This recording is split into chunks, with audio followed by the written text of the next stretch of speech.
and welcome to the Four Walls Theater YouTube channel. I'm live once again. Gina Drop here, the Director of Development, Marketing, and Patron Services at Four Walls Theater. Tonight, we have our premiere production, Ageless, a play written by Bridget Detta Portman, airing at 8 p.m. Eastern, 7 p.m. Central, and 5 p.m. Pacific. This play is captivating, it is beautifully done by our actors, and it is directed by Andra Hunter, who is here with me today. I want to talk about a few things going on with Four Walls before I jump into my interview with Andra today. Four Walls is a socially responsible theater founded in the face of the COVID-19 crisis. One of our missions is to donate to a spotlighted charity chosen by our playwright. This spotlighted charity is Meals on Wheels America. It's extremely important in helping the elderly community of our country to get meals in this difficult time where it is not safe for them to go to the grocery store. 20% of the donations received on our GoFundMe, Four Walls Presents Ageless, will be donated directly to Meals on Wheels America. The other portion of those donations will go to our actors and to our production team, which is amazing to give back to artists in need at this time as well. The GoFundMe has all of the information on the show details if you didn't catch them here. And it will also have our new digital program who feature all of the people that are working hard at this amazing operation. I'm going to introduce Andra Hunter now. Andra holds a BFA in Theater Studies with a double concentration in playwriting and directing from Southern Methodist University. She is the founder and artistic director of Linden Theater Company in Dallas, Texas, at which she works with kids, providing training in theatrical arts and local playwrights in developing their new work. She is the recipient of the Dallas-Fort Worth Theater Critics Forum Award for her acting, and her plays have been selected for readings by City Theater of Miami and Stage Writers Dallas. She is currently an MFA candidate at Spalding University. Thank you so much for joining us today, Andra. Thank you so much for having me. I'm so happy to be here. We have been super excited to be working with you throughout this whole process. I've been able to watch you direct in action on our Zoom rehearsal platform, which is amazing. I am going to jump right into my questions. Is that okay? Yeah, great. I'm ready, hopefully. So the first thing that I'm curious about is, why did you choose theater as your medium of expression as an artist? And how do you feel about virtual theater? Well, I kind of feel like theater was that one special puppy in the litter that just kind of chose me. I'm from a small town in Arkansas, and we didn't have just a ton in the way of theatrical opportunities, but I seemed to find my way to pretty much all of them. And some of that was because I sought them out, and some of it was because I guess my teachers could tell that I needed it, and they would put me on lists as people who would be interested in doing things like that. And so it's definitely something that I came to at an early age and loved, and then kept going. I can remember like the specific night that I knew that I was going to major in theater. I was yeah, exactly. I was extremely lucky that in my little hometown of Batesville, Arkansas, we have a 4-year college.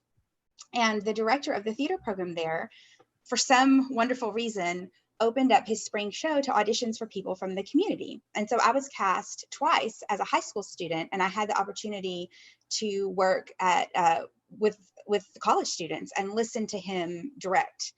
And that was just, I can't overemphasize how much that shaped me, and it showed me that you can go so deep into the text of a play. And that's really what I love. I'm not really a numbers person. I'm really not able to draw or paint or sculpt, but I love words, and I love language and how people use language to convey emotion and feelings, and try to get at those things that really resist with all their might your best efforts to pin them down and define them. What a beautiful answer. So going back to the night that I knew I was going to be a theater major, I guess I was a junior, so I wasn't like really able to go to prom, but I could have gone to prom and like served punch or something. And I hadn't listed that day as a conflict on my audition form. So I was actually pretty terrified to ask the director if I could have that night off. I think he would have given it to me. I mean, I was a small part, but I didn't ask him, and I went to rehearsal as normal.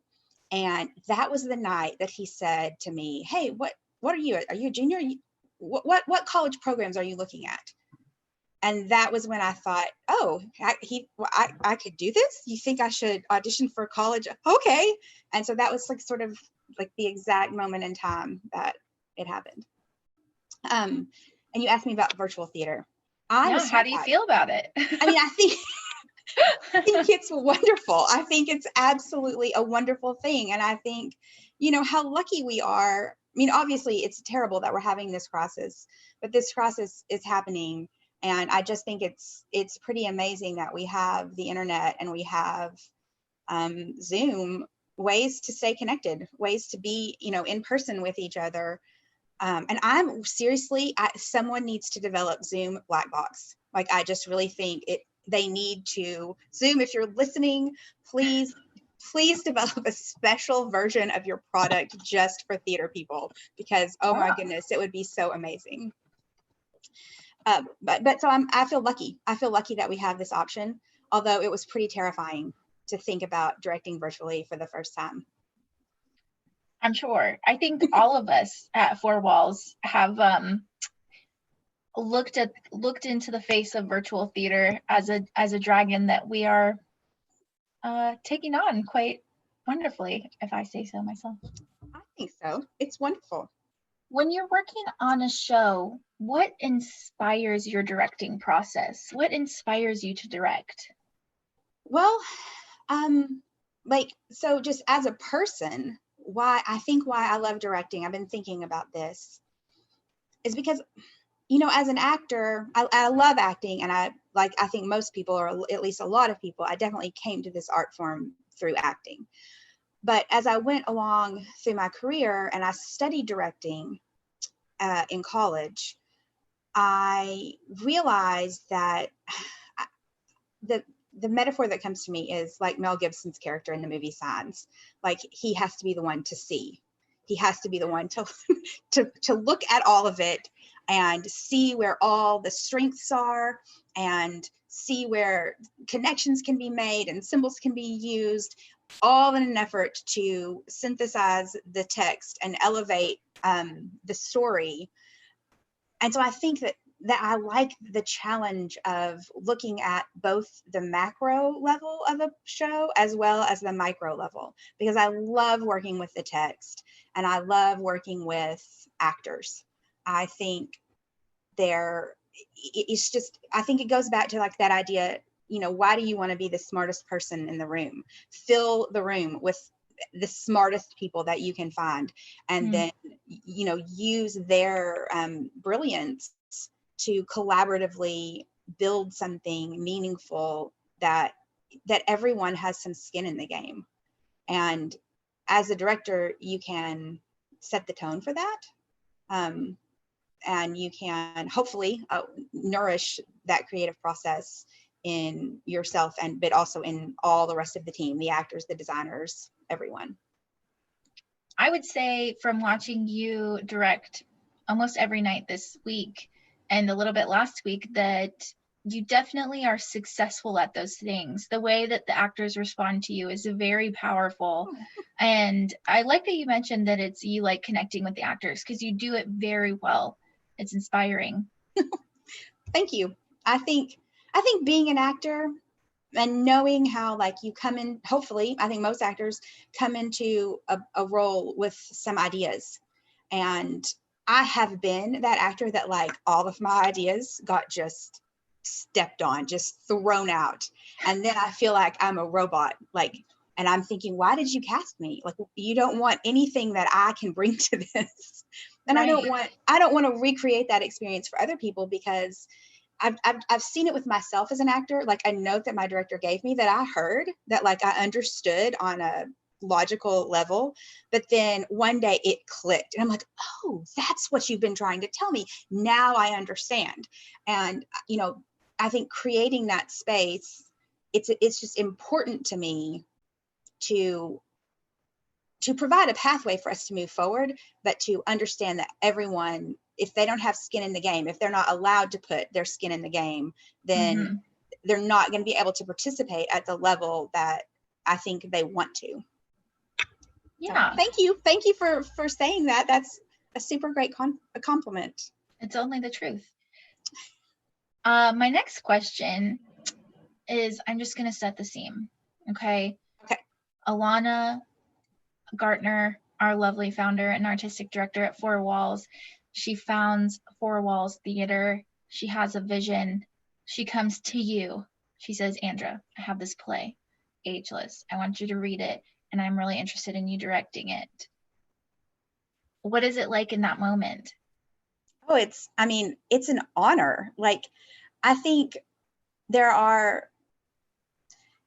it's such a privilege and an honor to be entrusted with the development of a playwright's story, of an actor's journey through that story, and of the theater company's very first offering to the world.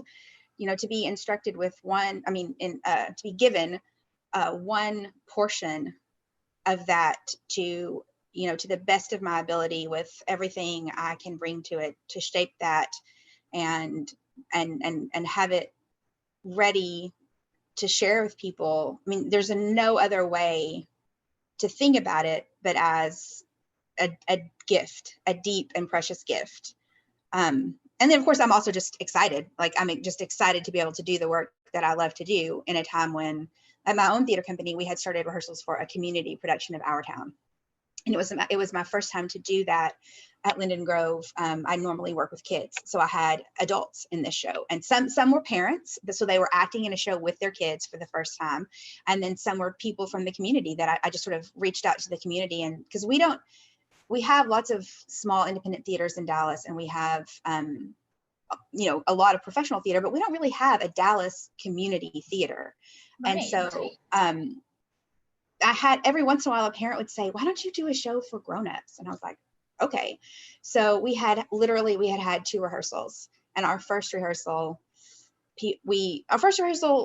nobody was thinking about the virus too much, but by our second rehearsal, 2 days later, everyone was like, I don't know if we should be here. And I was like, I don't know if we should be here either. And so we kind of did that rehearsal. And then that was kind of the cutoff when everything started closing down. So with that project being postponed, to have this just come to me out of the blue was, again, it was just a gift, and it was a chance to do the thing that I love to do, and learn and stretch my own boundaries to do it in this new medium. So I'm thankful. I feel super thankful. I think that resonates with a lot of people on this project.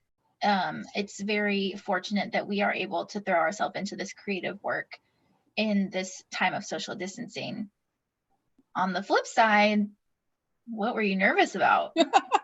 Well, I was nervous about kind of I'm always a little bit nervous going into a show. Like, every time I do a show at Linden Grove, I think no one's going to audition. No one's going to sign up to audition. And then they always do. But, yes. But I think I was nervous about figuring out how to connect with people that are literally thousands of miles away from each other on through the internet, and obviously, I think actors and creative theater artists seek that connection. I think really, like, when I try to tell kids about acting, I tell them it's like, that's the thing that gets you hooked, is when you develop a connection with a scene partner, and you are feeding off of each other and living the text in the moment. It's just the best feeling. And I think that we want to create that as much as we can, just for our own, for the audience, but also for ourselves. So I was nervous about how would that aspect of this play out when people are thousands of miles away. And also most of the people don't know each other. I'm actually not sure if anyone in the cast knows each other outside of this project or not. But my fears were completely unfounded because at the first rehearsal, they literally blew me away. I mean, their connection to the text was just visceral, and they blew us away. They blew all of us away with the way they were able to connect through Zoom. I mean, it was amazing. And so then it was like, okay, we're doing this. Like, this works. It works great. So you had experienced a really successful first rehearsal. Have you seen that those connections grow throughout the rehearsal process? Or do you think that there's still been challenges throughout with developing that scene partner connection through a computer, basically? I think, and this is going back to my Zoom black box idea, I think like it's hard for the actors to we don't know in advance whose box is going to be where on the screen. So just the technical things about it, like where do I look? How do I know where my scene partner is going to be? We can't really block it like you would normally block a play. And we're not going to go back and edit it, because we're doing it live like a film. So we don't have control over those things. And also just little things like where they place their scripts. Like if your script is over here, it's just a matter of inches, but it makes a big difference if your script is on your screen.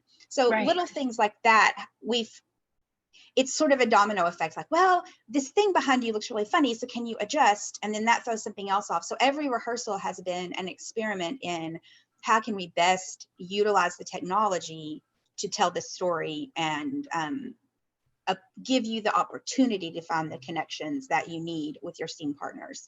But I mean, at every moment, at every juncture, they have risen to it, like just exceeding all expectations. I mean, it's truly been collaborative. Like jumping into this medium has been very collaborative, and I love collaboration. So it's been great.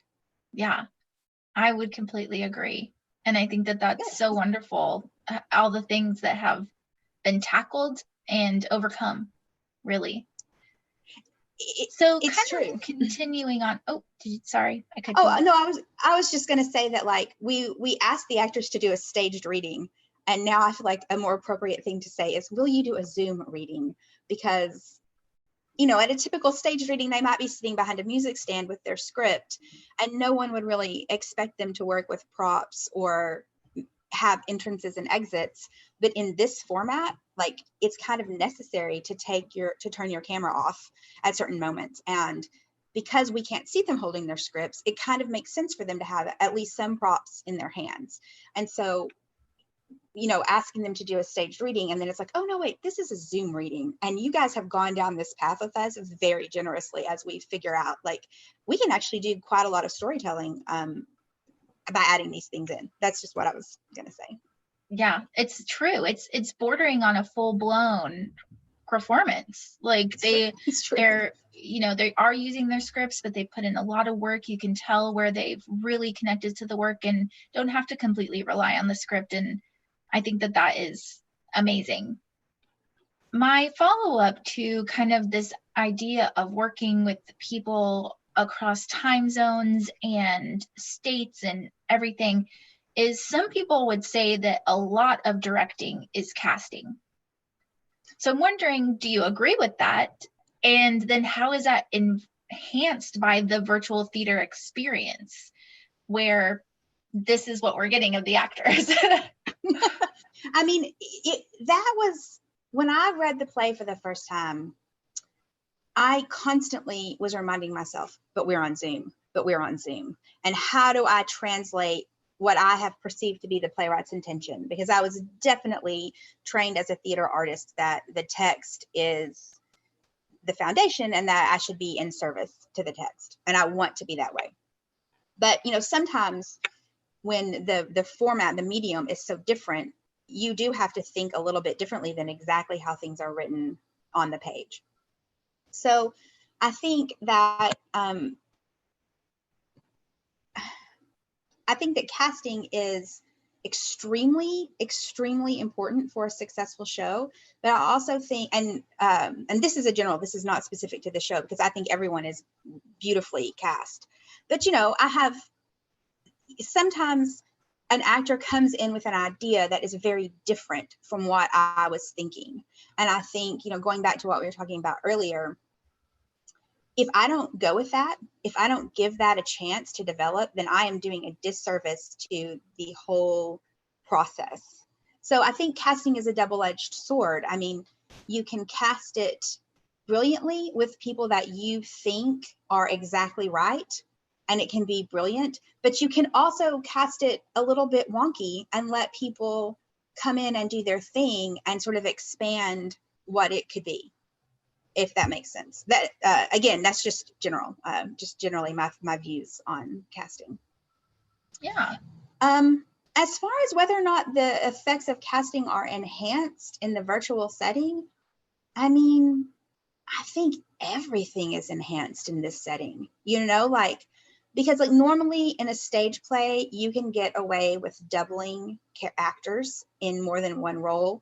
And it can be, I think, really clear to the audience that, oh, this is a completely different person. That's been a thing for forever. But I think in Zoom, when we're seeing this much, it's a little bit harder to get away with that, because it's like you're seeing that person. So, I think that the necessity to cast really well is enhanced it is more of a necessity because this is what we see. Now, in our production of Ageless, we have an actor who plays multiple roles. Mm-hmm. Do you worry, or are you trusting of the audience that they will suspend their disbelief? I am 100% trusting of the audience. I know that it's an age-old theatrical tradition. They're going to get it.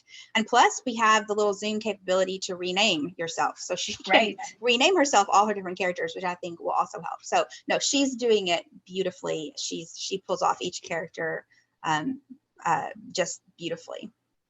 Definitely. What have you found, you're jumping into this whole new format.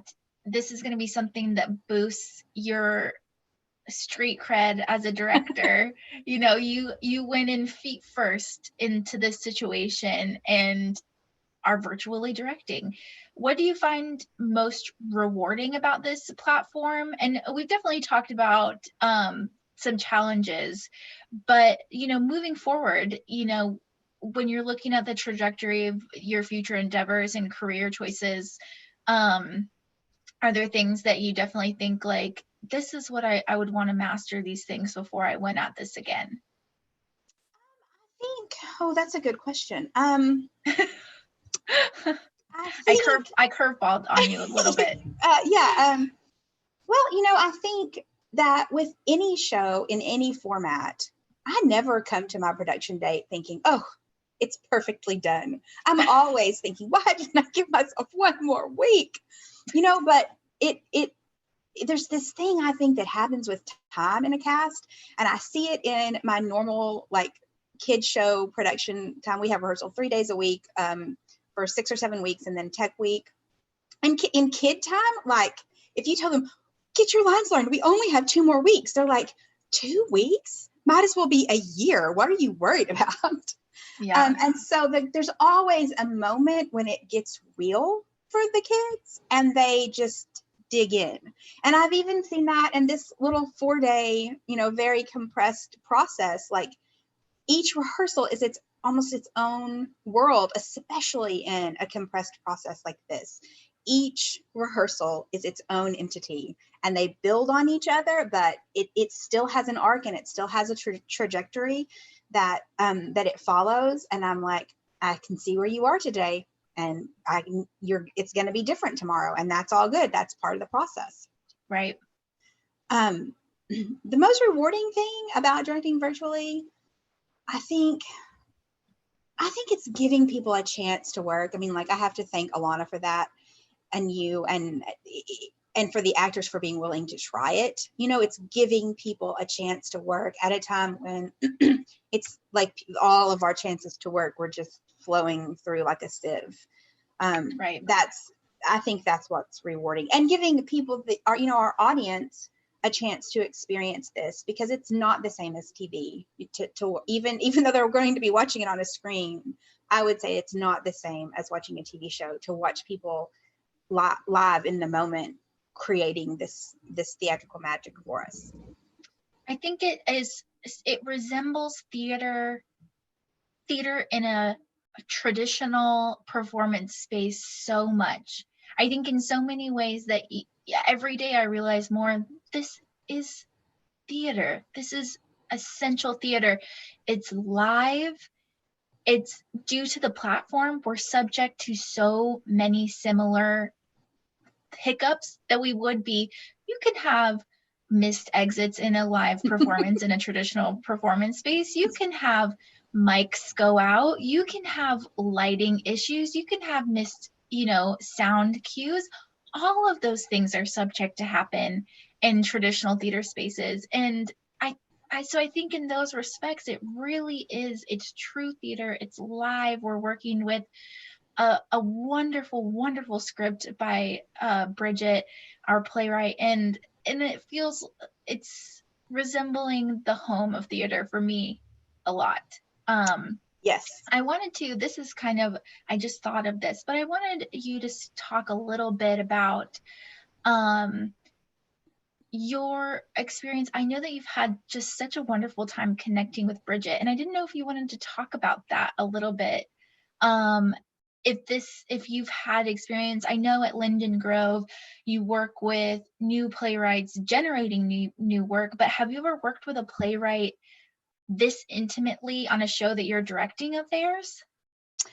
Well, that's one of the things that I actually wrote about in my admission essay for Spalding, was how I love new work, and I love being part of the process of new work. At SMU, being a double concentration in playwriting and directing meant that because we had a new works festival where 3 student plays got the playwright, if their play was chosen, they got to choose a student director to direct it. And so, cool. and then I was cast in my junior year. I was cast in one of those, and the playwright would give us notes. Cross this out and change it to this, and make these changes in your script. So I had begun doing that process live in rehearsal, as well as in my playwriting classroom, and then as well as in my directing class. And so looking at that synthesis and how it all, has to come together to make the play the best it can be, and to help the playwright achieve their vision, to say, you said this is where you want to go, and my interpretation of that arc is this, and going into that process. So like the opportunity to work on a new play, it's always one that I really cherish. And this play, I mean, it's like she was channeling the future, because I just can't see, it's such a perfect script for where we are right now. I think she wrote it in 2017. If I remember, I have my script right here. If I remember correctly, I think she wrote it in 2017. And it's just like, it's like she was writing it for now. It works really well in this platform. Yeah. It does. Yeah, the themes of it, as far as aging and isolation, are so resonant today. But then all the technological, the science fiction aspect of it, as far as the technology that she built into the play, it's actually really cool to do on Zoom, because on Zoom you can just turn off your hologram transmission and disappear, which you couldn't do on stage. So that was one of the things that I think I was like, oh, well, I'm kind of lucky to get to do this particular play on Zoom, because it's opening doors that wouldn't have been opened on stage. Yeah. We're going to take some questions from our live audience who are living at YouTube right now. And the first question that we have, so please, if you're watching this, comment in the chat, and our Alana Gartner, our artistic director, is actually channeling those to us. So she will communicate them to us. And we have one question already from the audience. How do you expect, Andra, that virtual theater experiences will affect live theater experiences post the COVID-19 crisis? Well, that is the question, isn't it? I mean, as Linden Grove, for my theater company, I normally do a summer camp, and it's hugely fun. It's a chance for the kids to bond. I mean, they make friendships at summer camp because they're together from 9 to 4:30 for 2 weeks, and we do an entire show in 2 weeks, and it's amazing and hard and wonderful. But I don't know if we're going to get to do that this summer. Like I'm literally thinking about this question every day because people are asking me, are you having camp? Which camp is set for July? So I don't know. Like, I don't know even what the parameters are for us to feel safe gathering in large groups again. So I think that the exploration that theaters and artists are doing in online right now, like that, this is going to stick around. This is going to be here because under what other circumstances would I have an actor in Northern Maine and an actor in South Texas working on a show together? And I mean, if you're not limited by geography, then what opportunities does that open up? I mean, I'm sure, like with anything, it will affect live theater in positive ways and in negative ways. There could be some negative side effects, like people not ever wanting to leave their house to go anywhere. But I think that it's going to stick around. That's my guess, that this platform will stick around and will connect people. Yeah, I hope so. I hope that there are opportunities in the future to create in-person live theater again. But I am grateful that we are, at the ground level of experiencing this, because I do think it is definitely here to stay. We have a transmission from one of your own little family members that says, "Hi, Mom." Oh, hi, Grimsley. Hi, Audrey. Thank you for watching, guys. I love y'all. We're still taking questions from the audience. You can feel free to comment those in the chat and we will take them and answer them. We also will just riff a little bit in between waiting for those because there is a little bit of a lag between our Zoom and the transmission on YouTube. So in between that, I just want to ask you, do you want to talk a little bit about Linden Grove Theater and where people can find more information about your theater in Dallas? Oh, sure. It's the Linden Grove Theater Co., and it's theatre.com is our website. And Linden Grove is named for actually my daughter who passed away. Her name was Lindley, which means from the linden tree meadow. And a linden is a kind of tree. I'm super into trees. I love trees. And so I wanted to create a place for kids and adults too, but because I have, my two living children, Audrey and Grimsley, I wanted to do something that we could do together. I can't imagine if I were still acting as I was before I had my children, like I would never see them. So doing theater that we can all do together as a family. My husband is my box office manager. So it really is a family. That's wonderful. He's great at it. He's really great at it. It's super great to work with kids and because I take them seriously. Yeah. And I take them seriously and I give them notes just like I give my grown-up actors notes. And I think, one of the things that I've seen is that I think there are some instances today where you get a blue ribbon just for showing up, but not really at Linden Grove. Like they have to do their work. There's a mom backstage watching them, but she's not telling them like, oh, get your banana and, go stage right. Like they have to know the show. They have to know what they're doing and what's coming next. So when they get the applause at the end of the performance, they've earned it. They've done their work and they've earned it. So that's a really important feature of Linden Grove for me. And just like, as I mentioned earlier, the bonds and friendships that the kids develop is special. It's special to them, and it's special to their parents, and it's certainly special to watch. Yeah. And also trying to create opportunities for other artists, whether I'm hiring someone to make a puppet or to compose some music for us or to be the musical director, or, there's a fight choreographer that I love to have him come in and do workshops with the kids, or we've, needed fight choreography in some of our shows. And so trying to create opportunities for other theater artists to I don't have by any stretch of the imagination a huge budget, but to just give people something, for their work is important to me, and something I hope to continue expanding. I love that. I love everything that you've told me in the past and right now that you've spoken on Linden Grove, and having Lindley be a part of your lives in that way as well is so beautiful. Childhood theater stays with you your whole life. My best friend still to this day, Catherine, I met doing theater growing up, and she works with us at Four Walls. It creates bonds that continue as long as you continue theater. You keep running into those childhood theater friends and you keep working with them. So I think that that's amazing that you're fostering that at Linden Grove. Thank you. We have a question from the audience that says, what is your most memorable production that you have attended and that you have directed? Okay.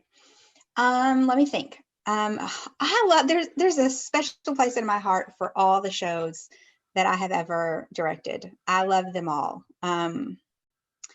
I think, like, for me so when I first started doing this, earlier you said something about jumping in with both feet. That is literally how I started this youth theater company. I originally started it with a friend, and we just jumped in. We didn't have any money. We didn't even know that anyone in our neighborhoods would come and audition. And it turned out that there was actually a huge need for it, and that lots of people wanted to come audition. So we had no budget. We had no money for rights. And I wanted to, I had seen my nephew in a production of The Legend of Sleepy Hollow, and I really enjoyed it. And I thought, I want to write my own adaptation of Sleepy Hollow, and I want to give it a little feminist spin and sort of elevate the character of Katrina from a juicy peach hanging on the tree, which is pretty much what Washington Irving calls her, to more of a force in the story. And so I wrote an adaptation of The Legend of Sleepy Hollow and directed it. And, the whole time I was writing it, I was thinking, well, these are kids and I need to write it a certain way so that it will be accessible to them and not too hard for us. And it was great. It was a great show and I loved it. And one of my goals is to rewrite that again. And then I wrote a couple of other things. And then I wanted to write an adaptation of Frankenstein. And that was the time that I thought, I'm just going to write the play that I want to write. And I'm going to know that my kids will rise to it. And so, I'm proud of all my shows, but our production of Frankenstein, Frankenstein Monster is what I called it. I think that one was that was the moment when I gave myself permission to go to a different level. So that's the production that I've directed that I think is maybe most memorable. I don't know. I don't know how to narrow it down to my favorite one that I've attended. I would need longer to think about that, I think.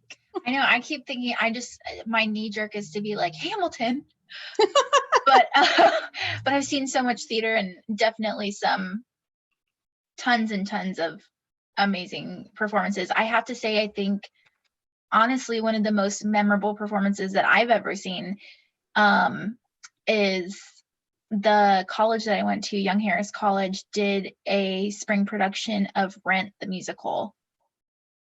And we all know the original Broadway performance, and we all know the made for movie screen version and the talent that those productions are just riddled with.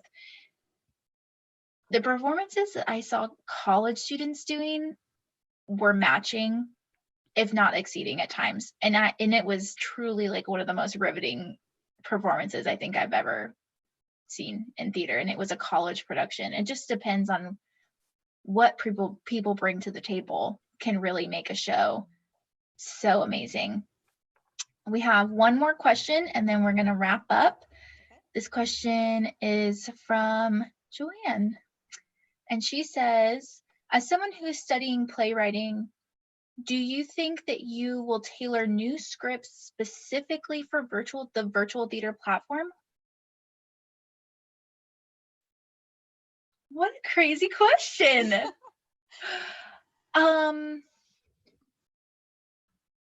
And this question is specifically for me, I guess. But Andra, if you want to chime in as well. I actually really do think that I will tailor some scripts. I think I definitely will start thinking about some scripts in terms of virtual theater. Of course, I love the work that I'm doing with Four Walls and with Alana Gartner. It has shown me a lot of things that I'm super passionate about working in theater, not in the senses that I've been thinking about working in theater, which specifically my drive is around playwriting and directing. I love the kind of admin work that I'm doing right now, but I also think about kind of like, I wonder if my play could be virtually read. And I think about I have a couple of shows that I've written, and all of them, I see huge things where I'm like, oh, I have one, my play Grace, I think could be done virtually where it's at right now. But there's a couple others where there's so much, I don't want to say lack of dialogue, but emphasis on the physical relationships between the characters that I don't know that I would put up for Zoom readings. So yeah, I definitely would say that last night specifically, I was thinking like, how can I gear my work to be easily adapted to the virtual format? So yeah, I definitely think I would. What about you, Andra? Yeah, I did a class through the Dramatists Guild, and I mean, like we started the class before everything hit, and then by the end of it, you know, we were up to our eyeballs in the crisis. And even in that class, people were starting to write for the platform, because our class was always intended to be on this platform.